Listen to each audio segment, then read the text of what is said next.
오늘은 마태복음 9장 18절에서 26절을 보겠습니다. 회당장 야이로의 딸. 예수님은 마태를 부르시고 죄인들과 함께 음식을 잡수시는데 바리새인들이 와서 제자들에게 예수님이 죄인들과 함께 잡수신다고 비판하였고, 이때 세례 요한의 제자들이 와서 예수님께 예수님의 제자들은 왜 금식을 하지 않느냐고 물었고, 예수님은 새 포도주는 새 부도에 넣어야 둘 다 보존된다고 말씀하셨습니다. 이 말씀은 바리새인들이나 회개하고 물세례까지 받은 요한의 제자들도 의식과 형식에 매여 자신의 의를 이루려는 모습을 말씀하고 있는 것으로 믿음에 이르지 못했다고 말씀하시는 것입니다. 요한의 제자들이 믿음에 이르지 못한 것은 모든 사람의 마음이 낡은 옷과 낡은 가죽 부대와 같다는 것으로, 그 마음에는 새 포도주인 복음의 말씀을 담아두지 못하고 터져 모두 흘려보내는 것처럼 저와 여러분을 포함한 모든 인류는 복음의 말씀을 듣고 깨닫지 못하여 믿음에 이르지 못한다는 것입니다. 새 포도주인 복음의 말씀은 새 부대인 새 마음을, 곧 마음의 할례를 주셔야 믿음에 이르게 되고 구원을 받는다는 말씀인 것입니다. 그리고 오늘 본문의 내용은 이런 하나님의 백성이 어떻게 믿음에 이르게 되고 구원을 받아 부활하게 되는지 가르쳐 주고 있는 내용입니다. 이때 예수님께 한 관리가 와서 자신의 딸이 죽었으니 오셔서 손을 얹어 주시면 살아날 것 같다고 예수님을 청하였고, 죽은 관리의 딸을 살리기 위하여 예수님이 가시는 도중에 혈류병을 앓고 있는 여자가 와서 예수님의 겉옷을 만짐으로 구원을 받고 죽은 관리의 딸도 살리는 내용입니다. 이렇게 동일한 장면에서 세 부류의 사람들이 와서 예수님을 비판하고 묻고 죽은 사람을 살리는 말씀을 통하여 하나님은 어떤 말씀을 하고 있는지 알아보도록 하겠습니다. 먼저 본문의 말씀을 이해하기 위해서 말씀의 배경부터 알아봅니다. 예수님은 산상수훈에서 모세를 통하여 주신 율법을 잘 지키면 구원을 받는다고 생각하고 살아가는 유대인들을 향하여 형제에게 욕만 해도 살인이며 지나가는 여자를 음욕을 품고 바라보는 것도 간음인데 율법을 온전히 지켰다고 생각하니? 라고 말씀하시며 죄인들의 죄를 사하여 주시고 구원하여 주시기 위하여 오신 예수님을 믿어야 구원을 받는다고 말씀하시고 나를 따르라고 말씀하십니다. 그리고 마태복음 9장에서는 그 말씀을 좀 더 자세하게 설명하고 있는 것으로 저와 여러분이 어떤 상태이며 어떻게 구원을 받게 되는지 가르쳐 주고 있는 내용입니다. 저와 여러분은 침상에 누운 중풍병자처럼 구원받을 수 없는 자들입니다. 그런 상태인 자신의 백성을 구원하시기 위하여 마태처럼 부르시게 된다고 마태를 부르시는 것을 말씀하고 있습니다. 예수님을 믿기로 작정하고 예수님께 나아오지만 요한의 제자들처럼 모든 사람들이 스스로는 믿음에 이르지 못하는 그런 자들을 하나님은 부르신다는 것입니다. 그래서 그런 그들을 어떻게 구원하여 주시는지 본문에서 말씀하고 있는 것입니다. 본문 18절에서 21절을 보겠습니다. 마태복음 9장 18절. 한 관리의 딸과 예수의 옷을 만진 여자. 예수께서 이 말씀을 하실 때에 한 관리가 와서 절하며 이르되 내 딸이 방금 죽었사오나 오셔서 그 몸에 손을 얹어 주소서, 그러면 살겠나이다 하니, 이 말씀을 하실 때에 한 관리가 왔다는 것으로 요한의 제자들에게 새 포도주는 새 부대에 넣어야 둘 다 보존된다고 말씀하실 때를 말합니다. 이 말씀과 오늘 본문의 말씀이 이어지는 내용임을 암시하는 것으로 예수님을 믿고 구원을 받으려고 다짐하지만 요한의 제자들처럼 믿음에 이르지 못합니다. 성령님이 오셔서 돌 같은 마음을 부드러운 마음으로 바꾸어 주셔야 믿음에 이르게 된다는 말씀을 보충 설명하고 있는 것입니다. 그런데 한 관리의 말을 듣고 죽은 딸을 살리기 위하여 제자들과 함께 길을 가십니다. 본문 9장 19절에서 21절을 보겠습니다. 마태복음 9장 19절 예수께서 일어나 따라가심에 제자들도 가더니 마태복음 9장 20절 12해 동안이나 혈루증을 앓는 여자가 예수의 뒤로 와서 그 겉옷가를 만지니 마태복음 9장 21절 이는 제 마음에 그 겉옷만 만져도 구원을 받겠다 함이라. 여기서 12회와 혈루증의 의미를 먼저 알아야 본문의 말씀을 이해하실 수 있습니다. 12회의 12의 의미는 구약의 12지파, 신약의 12사도의 의미처럼 구원받은 하나님의 백성을 전체를 상징하는 숫자입니다. 또 혈루병 여자만 12해라는 말씀만 하는 것이 아니라 관리의 딸도 12살이라고 마가복음과 누가복음은 말합니다. 마가복음 보겠습니다. 5장 42절 소녀가 곧 일어나서 걸으니 나이가 12살이라 사람들이 곧 크게 놀라고 놀라거늘. 누가복음 8장 41절 이에 회당장인 야이로라 하는 사람이 와서 예수의 발 아래에 엎드려 자기 집에 오시기를 간구하니. 누가복음 8장 41절 이는 자기에게 12살 된 외딸이 있어 죽어가미러라. 이렇게 12은 하나님 백성 모두를 상징하는 말씀인데 혈루증을 앓고 있는 여자가 있다고 합니다.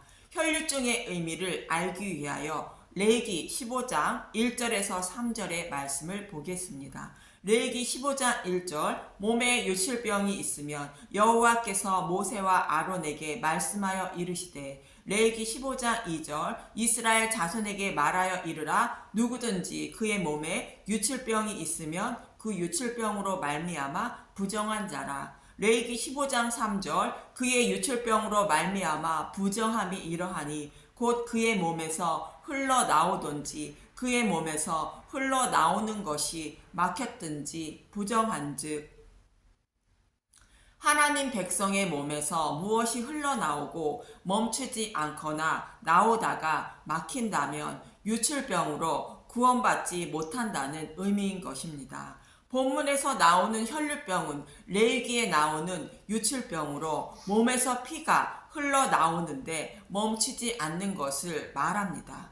그리고 그 피가 막혔다는 것은 산소가 공급되지 못하여 피의 역할을 하지 못하게 되어 피가 죽은 것을 말합니다. 이 말씀처럼 피가 멈추지 않거나 막히면 부정하게 된다는 것으로 구원받지 못한다는 말씀입니다. 그런데 이들의 부정이 정하게 되는 것은 레위기 15장 13절에서 15절에 이렇게 말합니다. 레위기 15장 13절 유출병이 있는 자는 그의 유출이 깨끗해지거든 그가 정결하게 되기 위하여 이레를 센 후에 옷을 빨고 흐르는 물에 그의 몸을 씻을 것이라. 그러면 그가 정하리니. 레위기 15장 14절 여덟째 날에 산 비둘기 2마리나 집비둘기 새끼 2마리를 자기를 위하여 가져다가 회막문 여호와 앞으로 가서 제사장에게 줄 것이요. 레위기 15장 15절 제사장은 그 한 마리는 속죄제로 다른 한 마리는 번제로 드려 그의 유출병으로 말미암아 여호와 앞에서 속죄할지니라. 이레를 센 후는 예수님이 십자가에서 대속하신 후를 말하는 것으로 그때에 정하게 됩니다. 여덟째 날은 예수님이 부활하신 날을 말하는 것으로 성령님을 보내주시면 완전 속죄가 된다는 뜻입니다. 유출병 환자가 완전하게 속죄함을 받게 된다는 것입니다. 그럼 피는 무엇을 의미하는 것일까? 신명기 12장 22절에서 25절을 보겠습니다. 신명기 12장 21절 만일 내 하나님 여호와께서 자기 이름을 두시려고 택하신 곳이 내게서 멀거든 내가 내게 명령한 대로 너는 여호와께서 주신 소와 양을 잡아 내 각 성에서 내가 마음에 원하는 모든 것을 먹되. 신명기 12장 22절 정한 자나 부정한 자를 막론하고 노루나 사슴을 먹는 것 같이 먹을 수 있거니와. 신명기 12장 23절 다만 크게 삼가서 그 피는 먹지 말라. 피는 그 생명인즉 내가 그 생명을 고기와 함께 먹지 못하리니. 신명기 12장 24절 너는 그것을 먹지 말고 물같이 땅에 쏟으라. 신명기 12장 25절 너는 피를 먹지 말라. 내가 이같이 여호와께서 의롭게 여기시는 일을 행하면 너와 내 후손이 복을 누리리라. 이처럼 구약에서는 하나님께 드리는 제물의 피나 모든 피를 먹지 말라는 것이며 생명은 피에 있으므로 그 피를 먹지 않으면 복을 누린다고 말씀하십니다. 구원의 복을 누린다고 말씀하시는 것인데 반대로 예수님은 예수님의 피를 먹지 않으면 생명이 없다고 말씀하십니다. 요한복음 6장 53절에서 54절을 보겠습니다. 요한복음 6장 53절 예수께서 이르시되 내가 진실로 진실로 너희에게 이르노니 인자의 살을 먹지 아니하고 인자의 피를 마시지 아니하면 너희 속에 생명이 없느니라. 요한복음 6장 54절 내 살을 먹고 내 피를 마시는 자는 영생을 가졌고 마지막 날에 내가 그를 다시 살리리니. 여기서 피는 제물이 죽을 때에 흘리는 피로 예수님이 죽으실 때에 흘리신 피를 말하는 것으로 제물의 죽음을 말하는 것인데 구약에서 약속하신 대로 오셔서 약속하신 대로 대속의 제물로 죽으시는 예수님을 상징하는 말씀입니다. 그런데 구약에서 제사함을 위하여 드리는 제물은 참 형상의 모형으로 언제나 죄를 사함받을 수 없었던 것으로 피를 먹지 말라 말씀하신 것입니다. 구약에서 드리는 제사로는 죄를 사함받지 못한다는 것으로 율법을 온전히 지켜 구원받지 못한다는 것을 상징적으로 표현하는 말씀인 것입니다.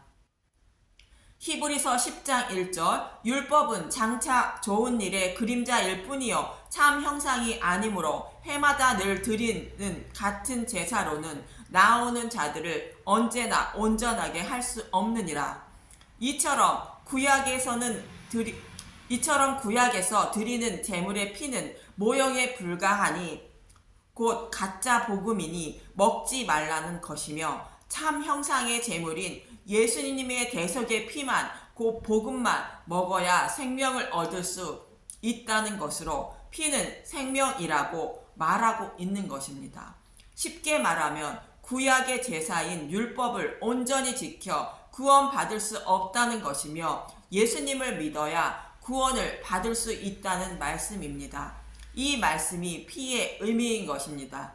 그래서 본문에서 12해 동안 혈류증을 앓고 있는 여자는 예수님을 믿어 구원을 받으려고 결심하고 복음의 말씀을 듣고 먹고 있는 하나님 백성을 상징하는 것으로 듣고 먹은 복음의 말씀이 환난과 고난을 받을 때에 마음에 간직하지 못하고 마음에서 유출되어 믿음에 이르지 못하고 생명을 살리지 못하는 저와 여러분의 모습인 하나님 백성의 모습을 말하고 있는 것입니다. 마치 제자들이 배를 타고 건너편 목적지로 가고 있는데 풍랑을 만나 바다에 빠져 죽어가는 모습과 같이 풍랑 때문에 목적지인 하나님 나라에 도착하지 못하는 모습과 같은 것입니다.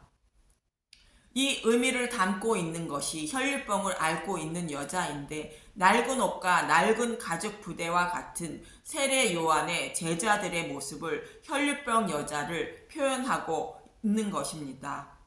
또 혈류병 여자가 예수님의 겉옷가를 만졌다고 말하는데 표준 세번역은 겉옷을 옷소리라 번역하고 있습니다. 표준 세번역으로 마태복음 9장 20절 보겠습니다. 그런데 12해 동안 혈류증으로 앓는 여자가 뒤에서 예수께로 다가와서 예수의 옷슬에 손을 대었다. 율법에 의하면 이스라엘 백성은 하나님의 말씀인 율법을 기록한 술만 만들어 겉옷에 달아야 한다고 말합니다. 민수기 15장 37절에서 40절을 보겠습니다. 민수기 15장 37절 옷단 귀에 다는술 여호와께서 모세에게 말씀하여 이르시되 민수기 15장 38절 이스라엘 자손에게 명령하여 대대로 그들의 옷단 귀에 술을 만들고 청색끈을 그 귀에 술에 더하라. 민수기 15장 39절 이 술은 너희가 보고 여호와의 모든 계명을 기억하여 준행하고 너희를 방종하게 하는 자신의 마음과 눈에 욕심을 따라 음행하지 않게 하기 위함이라. 민수기 15장 40절 그리하여 너희가 내 모든 계명을 기억하고 행하면 너희의 하나님 앞에 거룩하리라. 하나님이 주신 계명을 잊지 않게 하기 위하여 이렇게 말씀하신 것입니다. 계명은 메시아를 보내주셔서 죄인들의 죄를 사하여 주신다는 말씀으로 그 메시아를 소망하며 살아가게 하시기 위한 것으로 그 약속의 말씀을 이루어 주시기 위하여 오신 예수님을 여자는 알고 있다는 뜻으로 예수님의 겉옷을 만진 것입니다. 구약의 제사 제도에서 자신이 범한 죄를 흠이 없는 제물에 안수함으로 자신의 죄를 제물에 전가하게 되고 제물이 죽음으로 죄를 사함받게 됩니다. 이처럼 여자도 자신의 죄를 예수님이 가져가시면 죄를 사함받아 구원받을 수 있음을 알고 예수님의 겉옷이라도 만진 것입니다. 또 본문 18절에 한 관리가 죽은 딸의 몸에 손을 얹어 주시면 그 딸이 살아난다고 말합니다.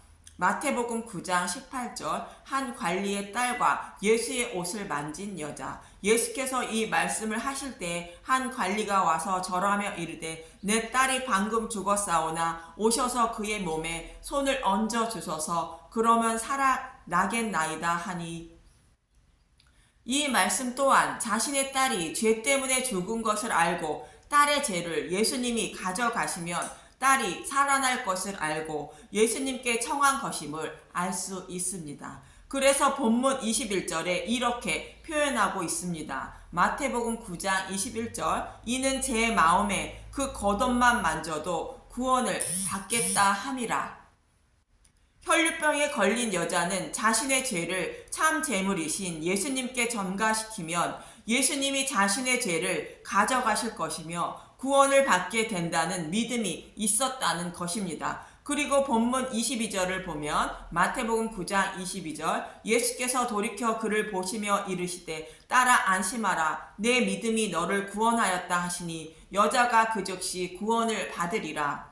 여자는 바리새인들처럼 자신의 의로 구원을 받는다고 생각하지 않고 예수님이 나의 죄를 가져갈 것이며 그러면 나는 구원을 받게 된다고 믿고 있었던 것입니다. 이렇게 예수님의 옷을 만진 여자를 보시고 예수님은 내 믿음이 너를 구원하였다고 말합니다. 내 믿음은 여자가 가지고 있던 믿음이지만 예수님만 죄 사함을 주실 수 있는 권능이 있어 구원해 주실 수 있는 것으로 여자의 믿음도 예수님이 주신 선물임을 말하고 있는 것입니다. 만약 예수님이 여자의 죄를 사해 주시지 않았다면 여자가 가지고 있던 믿음도 헛된 믿음에 불과한 것이기 때문입니다. 여자가 구원을 받은 것은 예수님이 죄를 전가 받으셨기에 가능한 것입니다. 이렇게 혈병 여자의 죄를 전가 받으시고 사하여 주신 예수님은 한 관리의 집에 들어가게 되는데 본문 23절에서 24절을 보겠습니다. 마태복음 9장 23절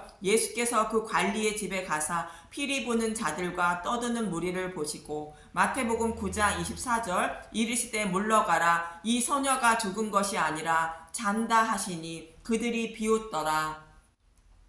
딸의 죽음에 슬퍼하며 장사 지내기 위하여 모인 무리들에게 예수님은 소녀는 죽은 것이 아니라 잔다고 말씀하십니다. 죽은 소녀를 살릴 수 있다는 말씀으로 육신은 죽었지만 잔다라고 말씀하고 있는 것입니다. 하나님이 택하시고 구원받은 성도들의 육신의 죽음을 성경은 잠잔다고 표현합니다. 성도들은 비록 육신은 죽지만 영원한 생명으로 부활하기 때문입니다. 그리고 예수님은 소녀의 손을 잡고 일으키셔서 살리십니다. 죽은 소녀의 손을 잡음으로 예수님이 소녀의 죄를 전가 받으신 것입니다.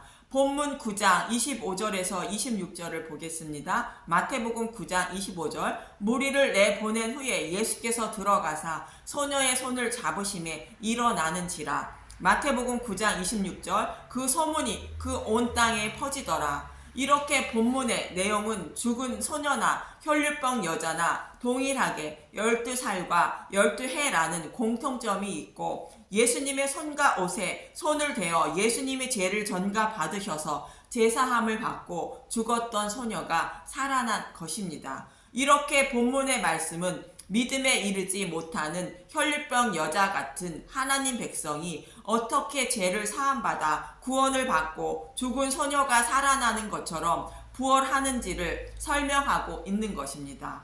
다시 정리를 해보겠습니다. 마태복음 9장에서 시작된 중풍병자와 같은 죄인인 마태를 부르시고 곧 스스로의 노력과 의지로 구원받을 수 없는 자신의 백성의 죄를 예수님이 전가 받으셔서 대속해 주심으로, 곧 믿음을 선물로 주심으로 죄를 사하여 주시고 구원하여 주셔서 죽은 딸의 생명을 살리시는 것처럼 부활케 하셔서 영원한 생명을 주시는 모습을 말씀하고 있는 것으로, 이 일을 하시기 위하여 예수님이 오셨다고 말씀하고 있는 것입니다. 이 말씀을 사도 바울은 이렇게 말하고 있습니다. 로마서 8장 29절에서 30절을 보겠습니다. 로마서 8장 29절. 하나님이 미리 아신 자들을 또한 그 아들의 형상을 본받게 하기 위하여 미리 정하셨으니 이는 그로 많은 형제 중에서 맏아들이 되게 하려 하심이니라. 로마서 8장 30절. 또한 미리 정하신 그들을 또한 부르시고 부르신 그들을 또한 의롭다 하시고 의롭다 하신 그들을 또한 영화롭게 하셨느니라. 미리 정하신 하나님 백성을 마태처럼 부르시고 부르신 그들을 혈류병 여자처럼 의롭다 하시고 죽은 관리의 딸을 살리는 것처럼 영화롭게 하시는 그림인 것입니다. 이처럼 저와 여러분도 하나님이 택하시고 부르시고 의롭다 하시고 영화롭게 해주시는 구원을 선물로 주시기를 간절히 소망하며 살아가시는 저와 여러분이 되시길 소망하며 기도합니다. 감사합니다.